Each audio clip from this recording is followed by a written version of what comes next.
kita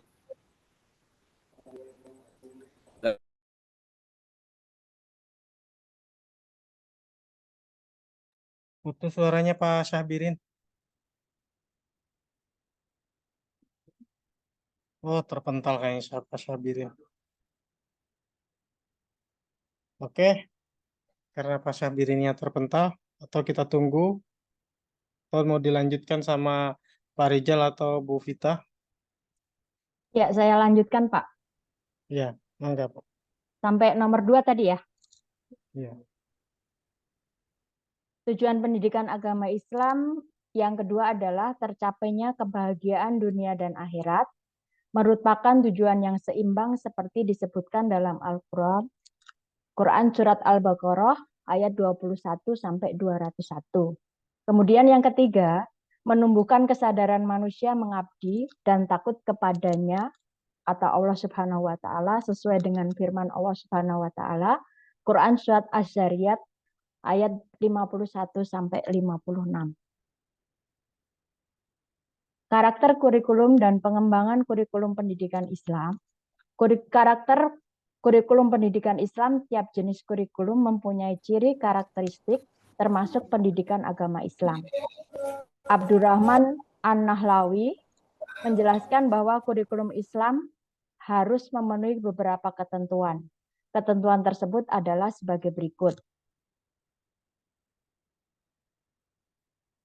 Pengembangan kurikulum pendidikan Islam, komponen kurikulum pendidikan Islam, yaitu yang pertama adalah tujuan yang ingin dicapai, kemudian isi dari kurikulum tersebut, kemudian media, sarana, dan prasarana, yang keempat atau D adalah strategi, dan yang terakhir adalah evaluasi. Pengembangan kurikulum Islam pada masa Rasulullah. Yang pertama, kurikulum pendidikan Islam pada masa Rasulullah Shallallahu Alaihi Wasallam, kemudian pada periode Mekah dan pada periode Madinah. Kesimpulannya, kurikulum pendidikan Islam adalah bahan-bahan pendidikan Islam berupa kegiatan, pengetahuan, dan pengalaman yang dengan sengaja dan sistematis diberikan kepada anak didik dalam rangka mencapai tujuan pendidikan Islam. Atau dengan kata lain, kurikulum pendidikan Islam adalah semua aktivitas, pengetahuan, dan pengalaman yang dengan sengaja dan secara sistematis diberikan oleh pendidik kepada anak didik dalam rangka tujuan pendidikan Islam. Ahmad Tafsir menyatakan bahwa suatu kurikulum mengandung atau terdiri atas komponen-komponen, yaitu tujuan, isi, metode, atau proses belajar mengajar, dan evaluasi. Sedangkan menurut Ramayulis, komponen kurikulum meliputi tujuan yang ingin dicapai, isi kurikulum, media, strategi, proses pembelajaran, dan yang terakhir adalah evaluasi. Demikian presentasi dari kelompok kami. Untuk sesi selanjutnya, sesi diskusi. Seperti biasa untuk pembatasan pertanyaan cukup 3 pertanyaan saja. Mari silakan Bapak Ibu yang mau mengajukan pertanyaan.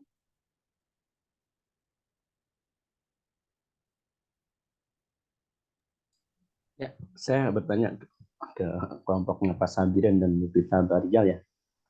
Ya. Ya, berkaitan dengan pemaparan makalah yang teman-teman sampaikan ya. Kalau saya dengarkan dari awal sampai akhir ini, kalau di pondok pesantren Bu ini hampir semuanya kena udah ada di sini. Ya, artinya semua ada dimuat apa yang di sini. Timbul di pertanyaan saya, bagaimana nih konsep-konsep ini bisa diterapkan di sekolah-sekolah negeri, Bu? Nah, itu kira-kira bagaimana caranya ya? Kira-kira gitu, Bu ya. Misalnya.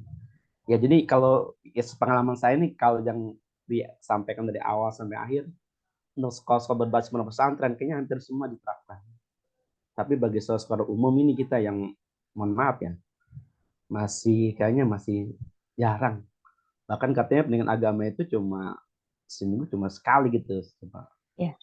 Ya, nah kira-kira nih, kira-kira di apa namanya di forum ini, bagaimana kita bisa merumuskan gitu bahwa kurikulum ininya bisa diterapkan di sekolah negeri, gitu, sekolah-sekolah umum, gitu, agar pemahaman tentang masalah ini bisa juga dinikmati bagi anak-anak yang tidak sekolah pondok pesantren. Ya itu aja Bu pertanyaan dari saya. Mohon maaf sebelumnya. Assalamualaikum warahmatullahi wabarakatuh. Waalaikumsalam warahmatullahi wabarakatuh. Ada lagi, Bapak Ibu?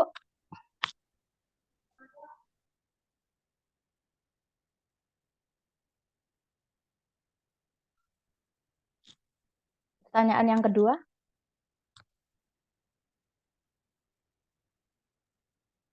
Izin bertanya, Bu Vita. Bu Ragil. Terima kasih untuk pemaparannya, Vita, kelompok Bu Vita, dan teman-teman lainnya. Yang saya ingin tanyakan di sini adalah apakah ada perbedaan antara kurikulum pendidikan Islam di lembaga pendidikan formal dengan lembaga pendidikan non formal? Jika ada, seperti apa? Terima kasih, Bu Vita. Sama-sama Bu Ragil. Lanjut untuk pertanyaan yang ketiga, Bapak Ibu silakan.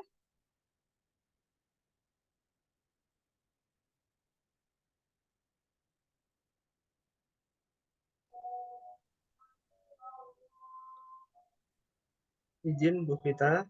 Iya Pak, mari silakan Pak Sugeng. Ya, terima kasih atas pemaparannya dari kelompok Bu Vita, Pak Syahbirin dan Pak Rizal. Ya, pertanyaan saja. Tadi minta tolong mungkin dijelaskan terkait dengan kurikulum yang zaman Nabi, ya zaman Rasulullah SAW tadi belum disampaikan, ya supaya nanti mungkin kita bisa tahu apa di zaman Nabi itu ternyata ada kurikulum yang mungkin nanti bisa kita jadikan sebagai wawasan ataupun model gitu. Kemudian yang kedua, kira-kira implementasi yang bisa kita lakukan saat ini di zaman sekarang ini yang dilakukan pada zaman Nabi itu permisalannya seperti apa gitu, Bu. Mungkin itu aja. Terima kasih. Implementasi kurikulum sekarang dan pada zaman Nabi ya Pak ya? Iya, kurikulum yang dilakukan zaman Nabi itu untuk saat ini relevan apa enggak gitu? Masih iya, relevan betul, apa enggak gitu? ya, dan mungkin contohnya juga mungkin Bu ya. Oh, ya. Oke, terima kasih Bapak Ibu sekalian, sudah 3 pertanyaan yang masuk. Mohon izin Pak Rizal sama Pak Sabirin, saya coba menjawab pertanyaan dari Pak Soleh dulu ya. Silakan Bu. Ya. Tadi Pak Soleh menanyakan tentang penerapan kurikulum pendidikan di sekolah negeri ya Pak ya. Pak Soleh, betul? Ya, betul. Ya. Kalau kurikulum pendidikan Islam di sekolah negeri itu sebenarnya nggak bisa sepenuhnya disamakan dengan kurikulum di sekolah Islam ya. Karena kalau di negeri itu kan ada presentasi dari kurikulumnya lebih pada untuk pembelajaran yang pengetahuan umum. Cuman pada kurikulum Merdeka ini kita kan ada yang namanya kegiatan P5 ya. Jadi proyek penguatan profil pelajar Pancasila, di mana dalam prakteknya itu untuk setiap mata pelajaran itu kita harus mengacu pada pembentukan karakter profil pelajar Pancasila, dan tidak lepas juga untuk pendidikan agama ini juga harus diadakan praktek. Nah di sini yang namanya karakter profil pelajar Pancasila itu kan salah satunya adalah beriman, bertakwa kepada Tuhan Yang Maha Esa, dan berakhlak mulia. Nah, itu nomor 1. Nah, di sini kalau di sekolah saya itu implementasinya jadi kita lebih mengacu pada kegiatan praktek. Misalnya setiap hari Sabtu itu ada ekstrakurikuler Marawis, kemudian ada baca tulis Al-Quran, kemudian kalau untuk implementasi kegiatan P5 di hari Jumat itu kita ada sholat duha berjamaah, kemudian ada sholat asar berjamaah, kemudian kita juga ada kegiatan rutin untuk dari mata pelajaran PAI itu ada hafalan-hafalan surat atau pengetahuan-pengetahuan lain yang intinya itu cakupannya untuk masuk ke dalam pendidikan Islam.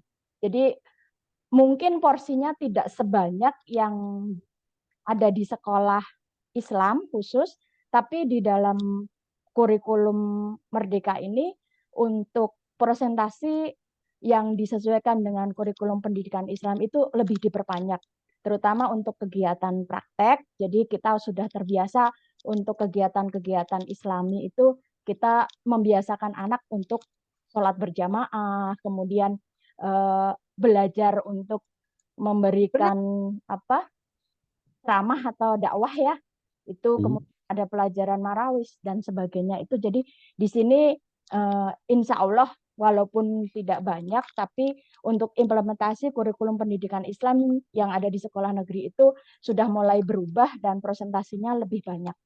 Itu saja yang bisa saya sampaikan Pak Soleh. Mudah-mudahan bisa menjawab. Kalau misalnya masih kurang, monggo silakan Bapak Ibu yang lain untuk memberikan tanggapan atau menambahi. Terima kasih. Itu jawaban dari saya. Silakan untuk pertanyaan kedua dan ketiga, Pak Sabirin, Pak Rizal. Ya, saya izin menambahkan jawaban dari Ibu Vita terkait dengan pertanyaan Ustadz Soleh tadi. Ya. Benar bahwa membandingkan antara sekolah negeri dengan sekolah agama yang seperti pesantren memang belum apple to apple. Tapi paling tidak memang benar bahwasanya tadi pertama kita bicara tentang regulasi dulu, bahwasanya kita perlu pahami bersama kiblat pendidikan kita itu memang bukan negara-negara yang mengadopsi sistem Islam ya, lebih kepada negara-negara yang mengadopsi sistem sekuler yang memang dia menjauhkan agama dengan negara. Kiblat kita masih ke Amerika dan negara-negara Eropa lainnya gitu kan ya. Yang tadi agama ya agama itu adalah ranah pribadi, private gitu kan. Kalau negara atau pendidikannya dalam hal ini yang bisa kita bahas, maka dia menjadi ranah negara gitu. Makanya ada pemisahan-pemisahan itu membuat kita karena kadung ikut menjadikan kiblat pendidikan ke sana, akhirnya banyak yang kita ikuti sehingga kita memisahkan pendidikan agama itu ranahnya agama, ranahnya pesantren, ranahnya guru ngaji begitu kan. Kalau kamu ke musola nanti ke sana, ruang grup agama itu adanya di masjid gitu kan. Seperti itu. Jadi tadi itu bicara tentang regulasi. Alhamdulillahnya di kurikulum Merdeka ini membuat ruang yang cukup signifikan untuk memberikan tambahan pendidikan keagamaan, gitu kan? Yang sebagaimana Bu Vita sampaikan tadi. Saya melihat di beberapa sekolah dia memunculkan misalnya rohis, misalnya ada acara kegiatan mabit ya, malam bina iman dan takwa gitu kan ya, di sekolah-sekolah negeri itu nanti didatangkan ustadz-ustadz. Cuma lagi-laginya begini, bahasan-bahasan yang selalu muncul dan dibahas di buku-buku kita karena memang tadi karena ada pemisahan antara dikotomi agama ya, dikotomi kurikulum tadi, maka sentuhan-sentuhan yang selalu dimunculkan itu ya misalnya seputar masalah fikih gitu kan, muamalah, tapi dia enggak yang sampai kepada prinsipil, contohnya akidah misalnya. Membahas lebih dalam itu tidak sampai ke sana. Karena memang tadi ada proses degradasi akidah, kayak pendangkalan akidah lah istilahnya kita kan ya. Maka teori-teori yang munculkan ketika bicara tentang Islam, kita lebih sering mengadopsi teori-teori orang-orang yang bukan pada pakarnya sebagai seorang ilmuwan Islam yang memang dia menggeluti bidang itu dan memahami teori-teori tentang itu. Seperti itu. Maka tadi kan kita juga munculkan sebenarnya di sini misalnya Ahmad Tafsir atau siapapun itu yang kita sering munculkan itu orang-orang yang memang mungkin dia adalah pakar di bidangnya, tapi dia tidaklah semaksud yang kita inginkan terkait dengan pendidikan Islam itu sendiri. Kemudian terkait dengan pertanyaan dari Bu Ragil tadi ya, Bu Ragil ya, Ya, perbedaan pendidikan formal dengan non formal, ada nggak perbedaannya gitu ya? bukan, Ada tentunya. bukan Pak. Hah? Pertanyaannya tentang implementasi kurikulum pendidikan Islam di sekolah negeri dan sekolah Islam. Hampir sama dengan Pak Soleh. Oh iya Iya. iya. Bukan Ibu. Eh, Perbedaan Gimana? ada oh ya. iya, adakah perbedaan Iya. kurikulum pendidikan Islam pada lembaga Formal. pendidikan formal dengan lembaga pendidikan non formal? Oh iya iya maaf Ya, maaf Bu maaf. Ragil, baik Bu Ragil. Tentunya ada Bu Ragil. Pada pendidikan formal itu kan dia terstruktur semuanya ya. Misalnya pendidikan di pesantren dengan non kepesantrenan. Di pesantren tentunya ada kurikulum khusus yang mengikat terkait dengan proses belajar mengajar yang terjadi. Jadi ada misalnya kurikulum fikih saja. Dia berjenjang misalnya mulai dari pengenalan tentang bersuci dan semua alat-alatnya, kemudian tentang ibadah sholat dan sebagainya. Ada jenjangnya. Tapi kalau non formal, semisal ibu-ibu pengajian majelis taklim gitu ya, kita sering menemukan materi-materinya, walaupun bahasan kali ini misalnya temanya tentang wudhu misalnya, bisa jadi nanti ada lompatan-lompatan dan dia tidak terstruktur seperti itu. Karena alat untuk mengukur ketercapaiannya juga tentunya lebih sederhana ya ketimbang dari sekolah-sekolah formal. Kami rasa sama dengan kalau kita bertanya tentang teori-teori terkait dengan sekolah umum yang menerapkan pendidikan yang formal dengan sekolah non formal yang semisal tempat-tempat pelatihan. Tentunya biasanya yang non formal bisa jadi juga nanti materinya berdasarkan kebutuhan masyarakat di suatu tempat. Bisa jadi begitu. Masyarakat A yang memang dia belum ngerti cara bersuci, maka materi yang dimunculkan bisa jadi cara bersuci. Masyarakat B sudah ngerti cara bersuci tapi belum ngerti menutup aurat dengan sempurna, bisa jadi akan di situ. Mungkin seperti itu.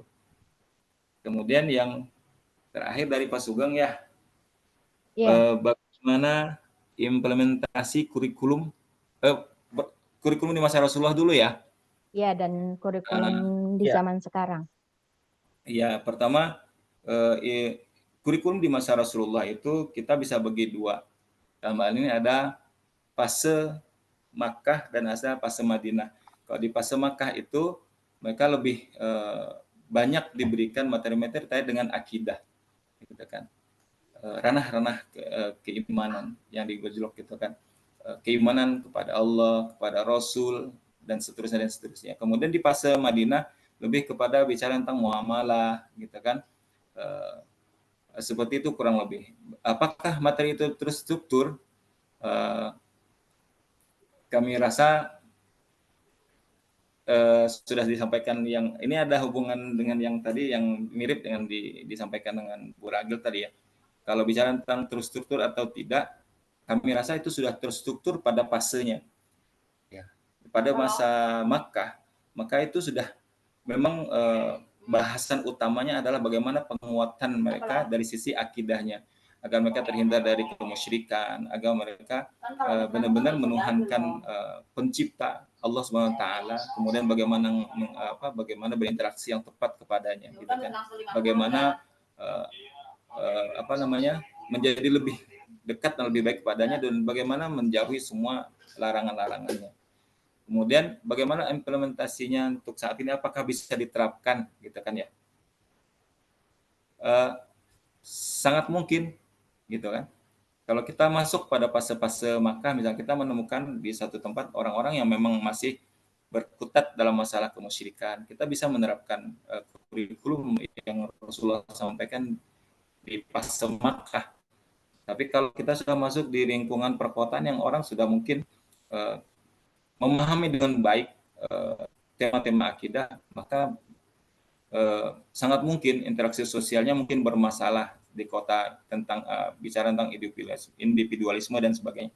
Maka bisa jadi yang muncul adalah fase-fase pendidikan ala Rasulullah di fase Madinah, seperti itu kurang lebih. Mudah-mudahan ini tidak salah. Pak Sugeng, benar demikian ya pertanyaannya ya? Iya, benar Pak. Terima kasih, kami rasa begitu. Mungkin Pak Rijal mau nambah, Pak Rijal?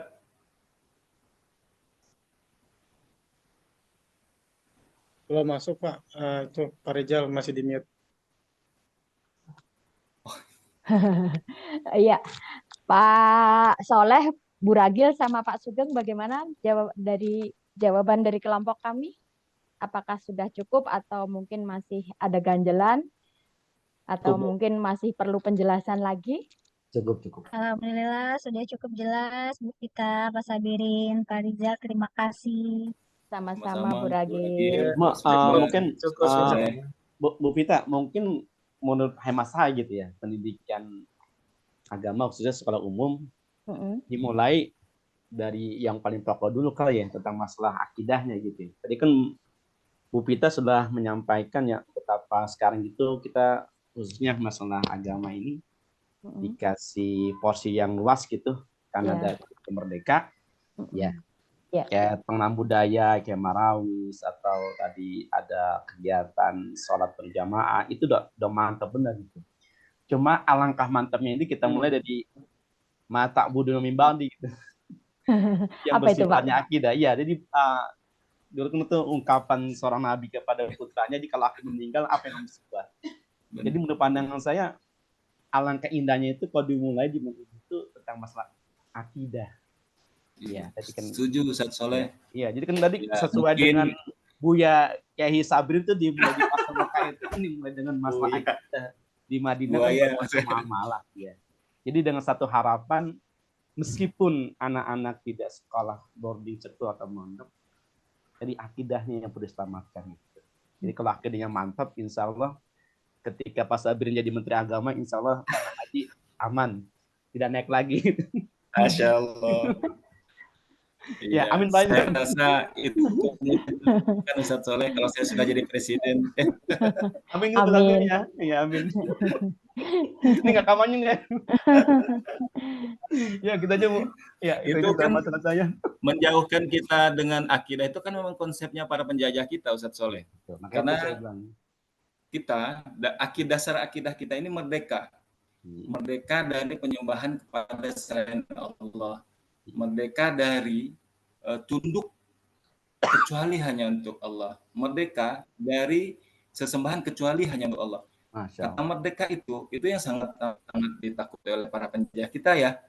Misalnya banyaklah kasus-kasus misalnya ketika Umar, ya sebenarnya saya nggak salah ya, Umar Mukhtar bilang saya nggak akan tunduk jari yang selalu menunjuk itu tahiyat itu bahwasanya menyatakan keesaan Allah, hanya tunduk pada Allah, nggak akan mau tunduk kepada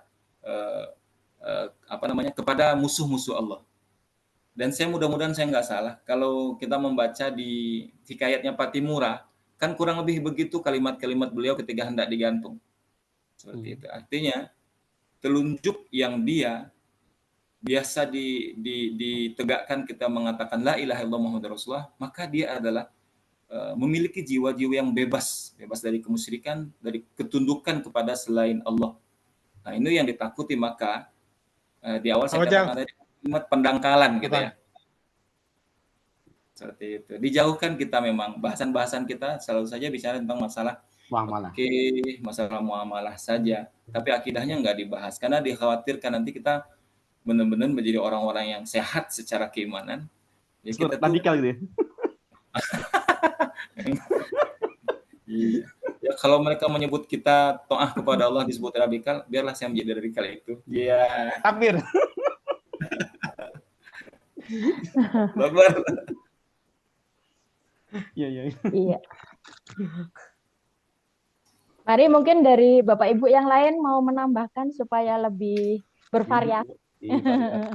Pemahaman kita semakin bertambah kalau semuanya saling memberikan kontribusi jawabannya. Bu Rin mungkin, Bu Rin. Apa kabar Bu Rin? Mari silahkan. Alhamdulillah baik. Ya. Ya Bu Vita.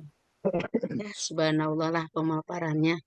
Kembali lagi baik di formal maupun non formal, kembali lagi ke orang tua ya dalam mendidik putra-putrinya.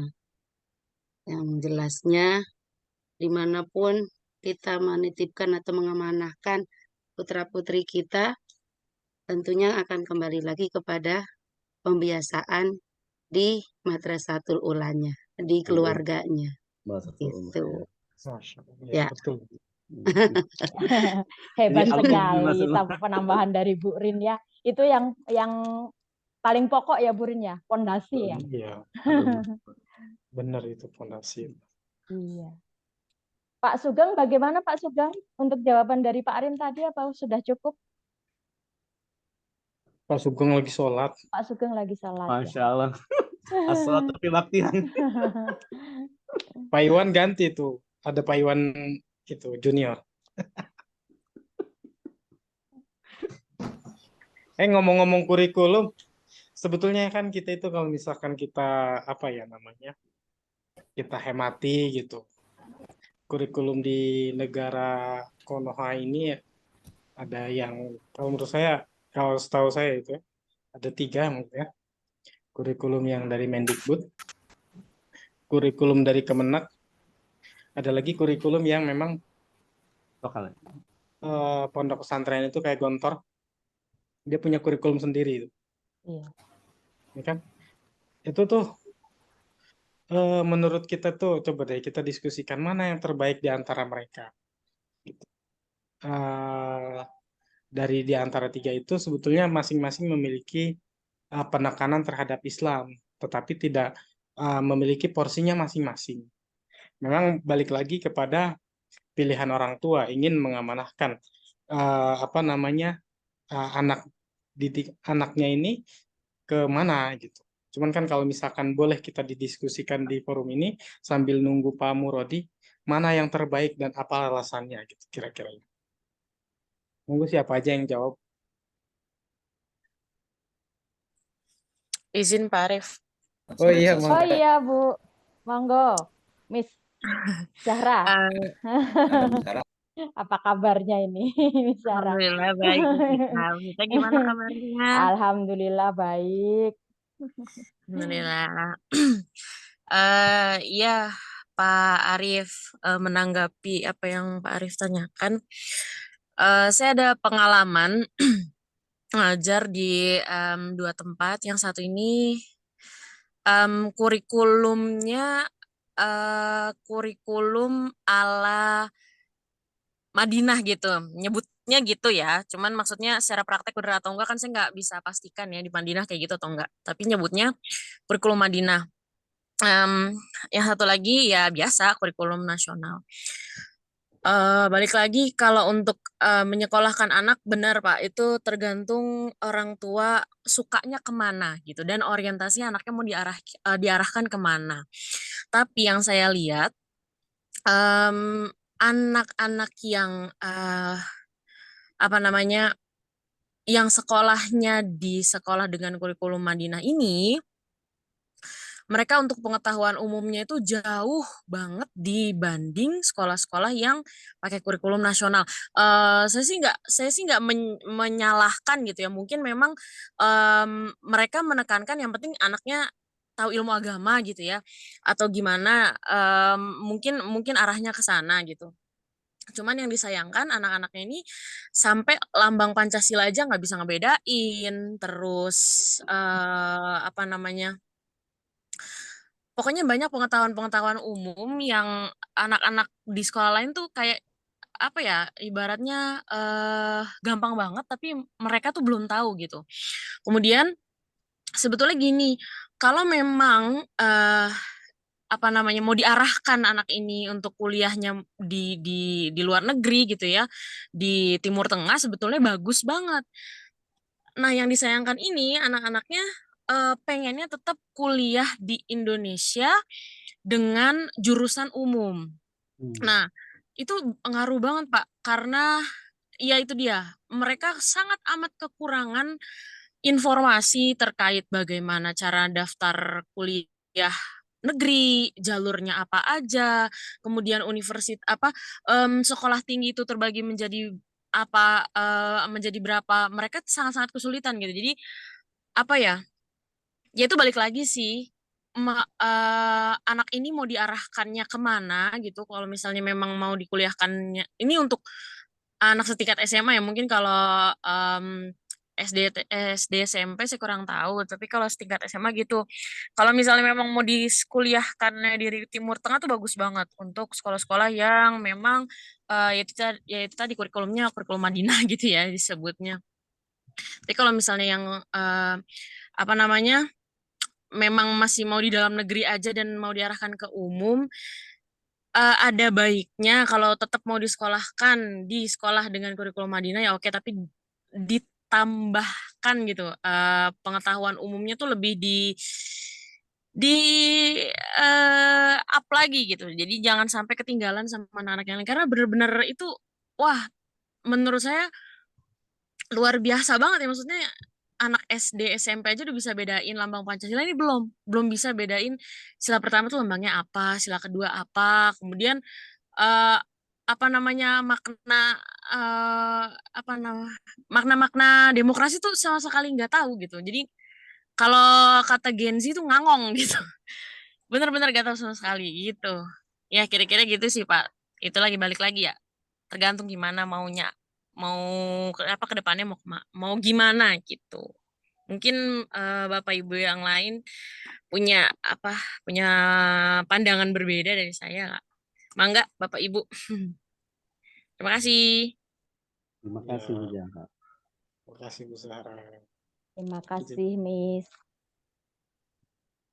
Mari Bapak Ibu sekalian yang lainnya mau menambahkan Iya, saya mau sambil masuk ya. menunggu Pak dosen. Ya, mohon izin saya masuk ya. Ya, Iya, ini diskusinya makin hangat ya. Jadi Pak Arif sudah ngasih prolog. Ya, Pak teman-teman, kebetulan saya juga lagi punya kesempatan ngajar di pondok pesantren ya, Takwa. Iya. Jadi emang tadi benar kata Bu Zahra ya. Karena kadang-kadang sekolah pondok itu kelemahannya itu di umum. Bahkan ada saya sendiri alhamdulillah pondok juga. Dia waktu kuliah ngambil bahasa Inggris di WIN itu semester pertama, kedua, ketiga tuh hampir mau nangis. Kenapa nggak bisa ngejar gitu? Nah, saya tanya kok bisa? Karena emang porsi untuk banyak umumnya itu berkurang. Jadi karena pondok yang modern itu dia bisa menggabung antara kurikulum depak dan kurikulum lokal. Jadi kurikulum kayak macam matematik yang 5 jam cuma 2 jam. Bahasa Inggris yang misalkan 3 kali cuma sekali. Itu konsekuensinya. Tapi sekarang melihat itu semua ya, karena keluhan banyak disampaikan juga, kita ini yang khususnya yang di Aliyah ya, itu kan di Atako itu kita sudah buka kelas anak-anak bisa berangkat ke Jepang. Dan tahun ini juga alhamdulillah sudah ada angkatan pertama berangkat ke Jepang, ada yang juga berangkat ke Turki, ada sekarang lagi bikin program ingin dengan Cambridge ya ke UK misalnya. Jadi ketika mereka 2 aliyah itu dibuat program bagaimana bisa menjawab bahwa untuk bisa go internasional gitu. Jadi selama ini kan jangan ada sebuah pendapat bahwa anak pondok itu bisa belajar ke Yaman, ke Mesir. Itu biasa. Kita ingin merubah stigma itu dan alhamdulillah sekarang sudah jalan ya. Ada angkatan yang kedua yang ke Jepang juga, mereka jurusannya jurusan desain grafis, jadi bukan lagi. Jadi sampai-sampai tuh orang Jepang datang ke kami gitu. Salah satu alasannya dia bilang yang menarik nih dia mahasiswa dari sini dari Indonesia. Ketika dia dari Jepang itu budaya pondoknya itu gak hilang. Di antara satu jamaah. Yang kedua sopan, kan di pondok itu kalau mau dipanggil sama Ustaz ya Ustaz.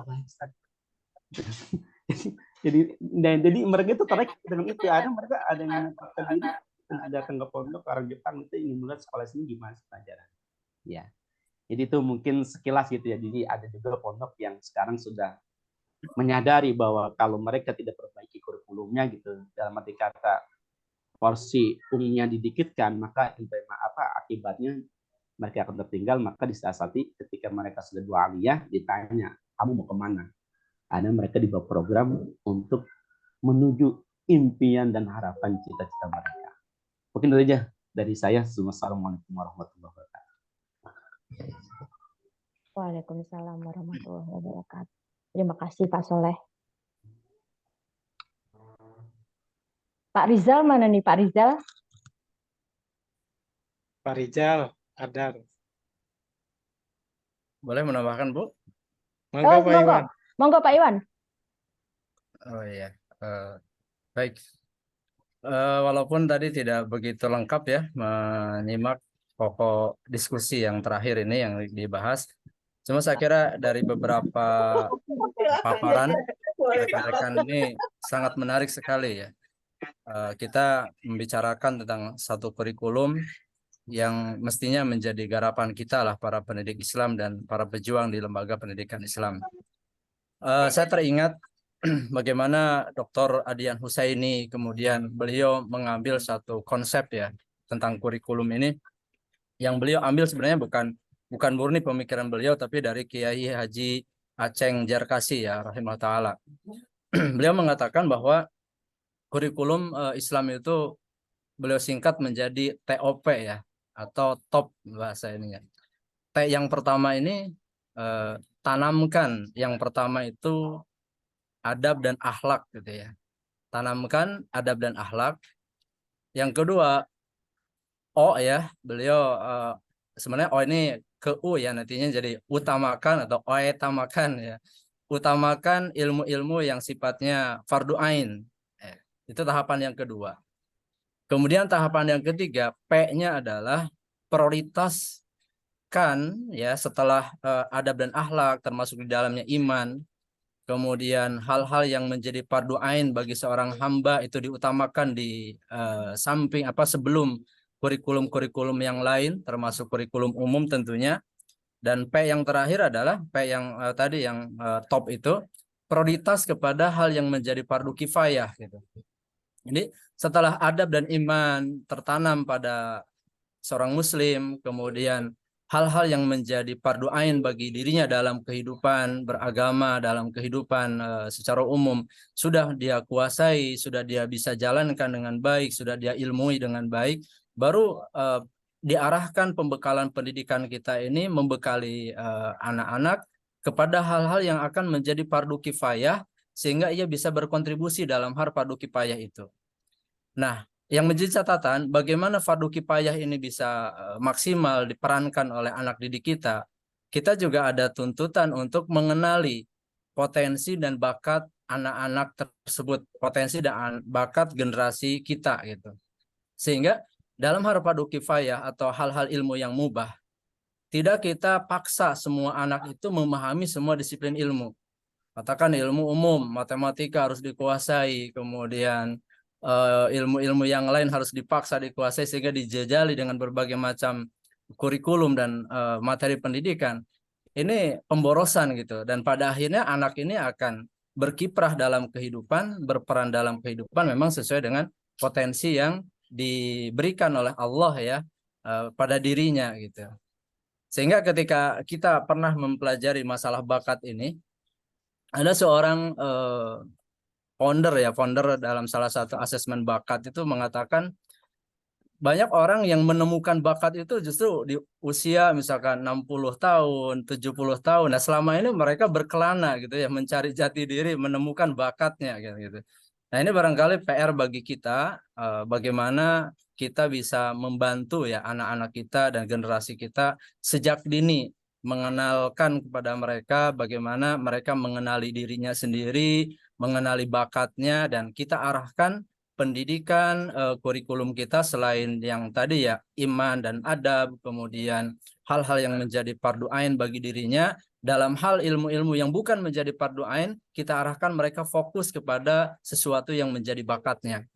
Ketika anak kita didapati misalkan punya potensi dalam hafalan, dia senang dengan urusan keislaman, maka kita arahkan untuk mendapatkan pendidikan yang lebih dalam materi tersebut gitu. Kita pilihkan pesantren yang menitik beratkan pada pendidikan agama, bahkan mungkin tadi Bu Zahra kita sekolahkan ke Timur Tengah yang di sanalah misalkan sumber ilmu lebih banyak kaitan dengan agama. Nggak masalah saya kira bagi mereka tidak memahami matematika secara detail gitu ya. Tidak memahami ilmu umum secara detail. Toh itu juga dalam kehidupan mereka dalam arti ini tidak begitu banyak akan mereka gunakan ketika memang bakat mereka di situ. Tapi mungkin ada bakat anak yang sudah kita ketahui dalam hal fisiknya misalkan. Ya mungkin kita arahkan untuk jadi polisi, kita arahkan untuk jadi TNI, atau arahkan ke bidang-bidang yang memang digeluti dengan potensi fisik tersebut. Ada orang yang mungkin pintar logika, matematika dan sebagainya. Kita arahkan juga ke situ. Jangan dipaksa semua ke jurusan agama di luar yang menjadi fardu ain tadi. Jadi saya kira sangat besar ya tantangan dan peluang bagi lembaga Islam kalau bicara tentang kurikulum yang Masya Allah kita sebenarnya sudah memiliki kurikulum yang demikian sempurna, tinggal bagaimana kita secara proporsional ya mendesain, memberikan semuanya itu bisa realisasikan dalam pendidikan kita. Karena kalau kita lihat juga ada pemikiran dari beberapa pemikir Islam ya, misalkan Fajrul Rahman ya, beliau mengatakan di antara kegagalan pendidikan Islam itu salah satunya ya, beliau mengatakan adanya dikotomi antara ilmu-ilmu agama dan ilmu-ilmu umum, sehingga untuk perbaikannya diharapkan ada rekonstruksi pendidikan Islam, yakni bagaimana ketika kita memberikan pendidikan umum pun tidak lepas dari nilai-nilai agama gitu, tidak lepas dari nilai-nilai Islam. Ya, mungkin dan juga kesibukan para pendidik muslim hari ini mendalami misalkan konsep-konsep teori-teori pendidikan barat yang kadang-kadang kosong dari nilai-nilai Islam, ini juga kata beliau menjadi sumber kemunduran di kurikulum atau pendidikan Islam itu sendiri. Maka dengan kembalinya kita mendalami pendidikan Islam dan insya Allah gitu kan, ini menjadi satu upaya kita untuk merekonstruksi kembali kurikulum dan pendidikan Islam itu sendiri. Mungkin itu Bu ya teman-teman. Terima kasih atas kesempatannya. Masya Allah. Terima kasih Pak Iwan. Insya Allah. Ahlan wa sahlan Pak dosen. Monggo Bu Vita untuk pendalaman dari Pak dosen atau mungkin ada tambahan lagi dari kawan-kawan yang lainnya.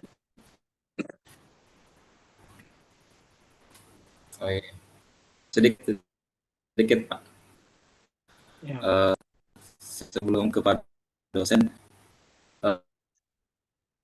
saya putus-putus Pak Syahbirin dengan kalimat bahwa ada pendidikan yang perlu diawali dari pendidikan fardu ain, fardu kifayah. Ya, itu di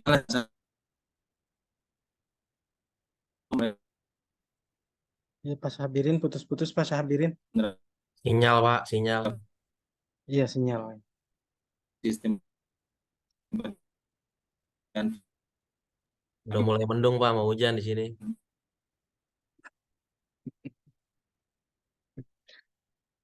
Itu saya sempat ingin meniru kurikulum itu ketika saya itu pendidikan fardu ain, fardu kifayah. Kadang naik, kadang tiba-tiba habis. Kita ke Pak dosen aja. Mungkin langsung ke Pak dosen aja Pak. Sinyal saya turun naik ini. Iya. Hilang datang. Siap. Insya Allah Ya. demikian kali dari kelompok kami ya, rekan-rekan sekalian dan Pak dosen. Insya Allah Bu Vita ya, kita coba Bu Vita ya. Ya, dari kelompok kami, billahi taufik wa hidayah. Wassalamualaikum warahmatullahi wabarakatuh. Waalaikumsalam warahmatullahi wabarakatuh. Selanjutnya untuk pendalaman materi, waktu dan tempat kami persilakan Bapak Dosen Ahmad Murodi. Terima kasih.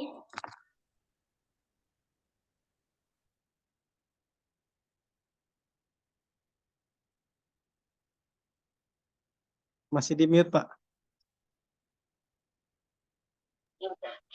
Assalamualaikum warahmatullahi wabarakatuh. Waalaikumsalam warahmatullahi wabarakatuh. Ya, teman-teman sekalian, mohon maaf. Ya, saya baru dapat informasi bahwa perkuliahan ini dimajukan tadi ketika saya di perjalanan menuju rumah. Saya pikir yang SMS saya tadi kelas yang satu lagi ini kan. Sehingga saya katakan sebentar lagi saya akan sampai di rumah. Ternyata ini adalah yang dimajukan. Oleh karena itu saya sekarang ini masih kuliah dengan kelas yang satu. Oleh karena itu saya tadi tidak banyak menyimak ya apa yang disampaikan. Tapi paling tidak ketika kita bicara masalah kurikulum, itu kan ada 5 hal yang harus kita perhatikan, termasuk di dalamnya kurikulum pendidikan Islam. Yaitu yang pertama disebut dengan al-ahdab, yaitu tujuan.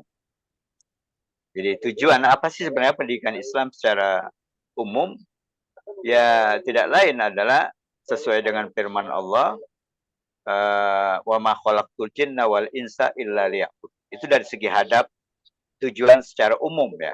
Nah, tentu nanti bisa di breakdown sesuai dengan materi-materi yang harus diajarkan kepada anak didik kita yang menjadi tujuan, misalnya menanamkan masalah tauhid, kemudian masalah ibadah, misalnya tujuan, kemudian juga masalah hal. Saya kira 3 bidang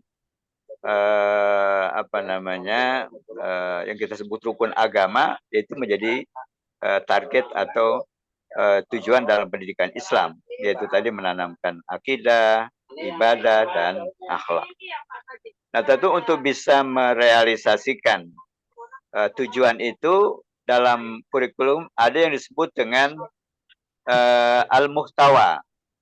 Jadi konten ya. Isinya apa itu untuk bisa menjadi manusia, menjadi seorang hamba Allah yang patuh dan taat, manusia yang tahu tata cara ibadah dan bagaimana berinteraksi sosial, maka konten itulah kemudian tadi ada pelajaran-pelajaran yang disebut dengan ilmu tauhid, ilmu fikih, dan ilmu akhlak. Nanti lebih di breakdown lagi tentang tauhid itu isinya apa. Nah, itu ada pada yang kita sebut dalam kurikulum namanya al-muhtawa atau konten atau muatan atau isi.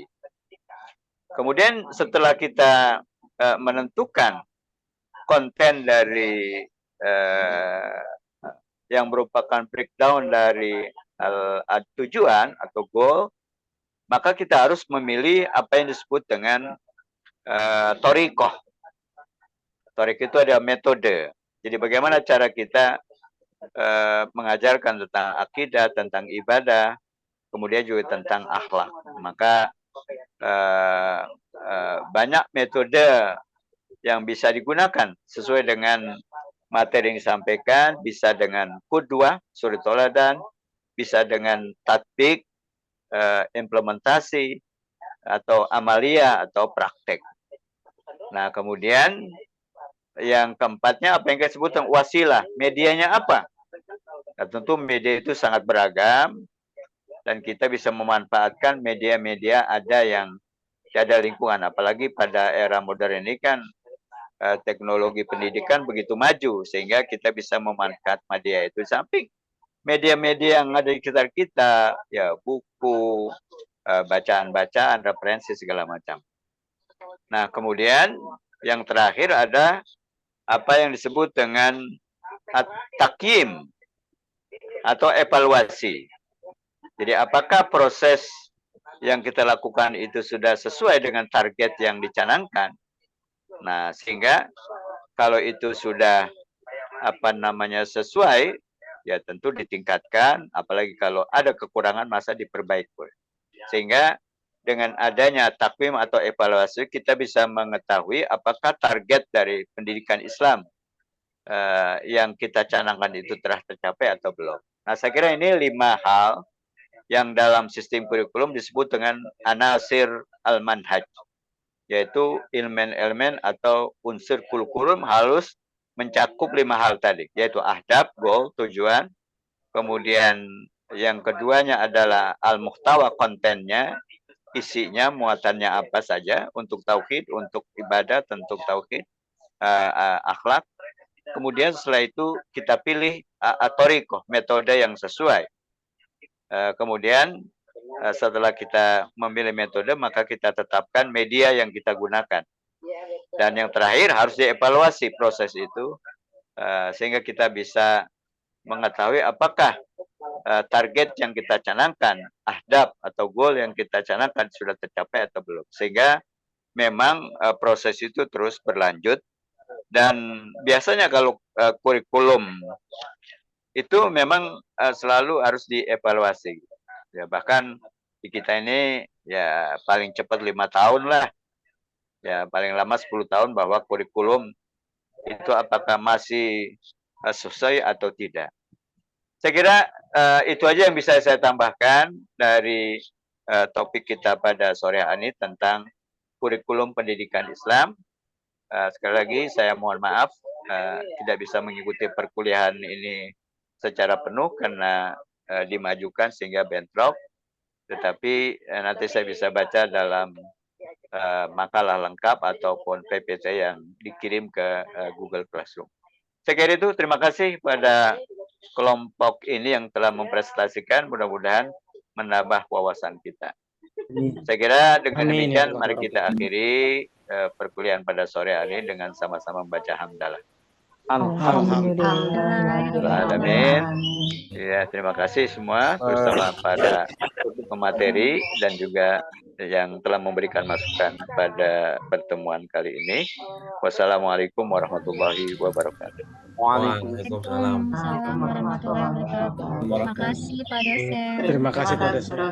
Guys, jangan dulu close, please. Gini. Oke, terima kasih. Ini tadi saya habis telepon sama Bu Zahra terkait saya meminta data apakah saya tanya Bu Biah itu, Bu Zahra sih, Bu Biah. Saya tanya ke Bu Biah itu, Bu Biah, apakah bisa melihat siapa saja yang sudah masuk ke sudah UTS-nya? Katanya bisa, tapi katanya nanti kata Bu Biah dia mau memberikan datanya. Mudah-mudahan kita tunggu aja. Terus berlanjut terkait tentang buku pedoman tesis. Katanya Pak Sabirin kemarin sudah beli 2 buku. Nah, saya nanya tadinya sih saya mau ke kampus sekarang itu sama Pak Rizal buat mengambil buku. Tapi katanya udah mau pulang, terus saya minta dititip di Satpam, katanya Satpam nggak aman. Nah, akhirnya Bu Biah ngasih opsi bagaimana kalau misalkan ditransfer, dikirim barangnya nanti ditransfer. Nah, terus saya diminta untuk menawari teman-teman siapa yang mau seperti itu juga. Nah, apakah nanti dikirim ke saya semua, nanti saya kirim ke teman-teman lagi, atau nanti masing-masing sistemnya COD, jadi bayar di tempat, katanya sih gitu. Boleh Pak Arif, saya langsung dikirim dari Mbak Bia ke COD ke. Jadi kalau transfernya kemana? Kalau Bu Ragi rumahnya di mana? Di Tambun. Nanti boleh nih sekalian Bu Enda atau Pak Hayat, Pak Guru mau sekalian nggak? Bu Rin sama Pak Guru sekalian. Saya sama Pak Guru udah beli Bu, alhamdulillah nitip kemarin. Iya, kebetulan ada yang dosen di situ jadi nitip gitu. Alhamdulillah udah ada. Saya nitip ke siapa, Bu Rin? Oh iya, Bu Vita ya. Bu Vita sekalian aja nanti. Di mana? Saya nitip ke siapa? Kayaknya gini aja deh. Gimana? Gini aja, apa? Buku kalau apa saya tadi Bu ya? Pedoman tesis. Penyusunan tesis. Oh. Penulisan tesis. Nah, maksud saya Boleh begini, dong, ikutan. kalau misalkan dikirimnya, tadinya sih Bu Biah mau dikirim ke saya semua, nanti saya mendistribusikan. Tapi kayaknya kalau ke semuanya juga kayaknya berat saya juga. Nah, kalau misalkan begini, misalkan di Bekasi itu Bu Ragil, Bu Vita sama siapa lagi itu? Pak Hasbi ya? Saya Pak. Ya, Bu Endah, loh, kebanyakan Bekasi lah. Nah, itu kayaknya enaknya digimanain, atau enaknya sih satu-satu kali ya? Masing-masing aja waktunya. salah satu kali Pak. Kalau saya Pak Rizal kan ini COD semua, Pak. COD semua aja. COD aja Pak, enak Pak. Ikut aja gimana? COD aja. Mungkin nanti masing-masing alamatnya dikasih ke Pak Arif aja kali. Enggak, langsung japri Bubiah aja langsung. Iya, langsung ke Ja- Bubiah aja langsung berarti ke ya. Bubiah aja. Bilang aja kalau misalkan di drop di saya kayaknya nggak mungkin karena kan rumahnya jauh-jauh. Minta Iya. dikirim di masing-masing aja. Ya Iya. gitu ya. Oke, siap, Pak. Oke, gitu. Oke lah, fix. Jadi di saya nggak terlalu banyak buku. Iya. Oke, Jauh juga kalau dari Pak Arif kan ke Bekasi. iya. Mending nanti dikasih suguhan yang enak sama Bu Ragil kan. Terus nanti boleh kalau Bu Vita mau sekalian boleh nanti dari saya baru tinggal ke Bu Vita kan nggak gitu jauh kan. Oh, terima Iya, kasih Bu Nah, Ragil kalau nah mau maksud saya nganter ke begitu. rumah. Soalnya Keren background, Kopda. soalnya background, Iya. Iya. soalnya background. Bu Vita Mas Sugeng, Pak sekalian Iwan mau kopdar Bu sekalian Vita. nggak? Nanti tinggal Ya, dikirim ke Cibitung. Sudah Bu, kemarin Oh alhamdulillah. udah. sudah. Masya Oke, Allah. siap.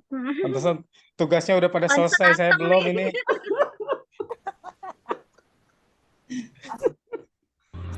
Semangat Pak Arif, semangat. Ya siap. Ini dikit lagi nih saya ngerjain tugasnya Pak Syam. Pak Arif Oke. mau relokasi.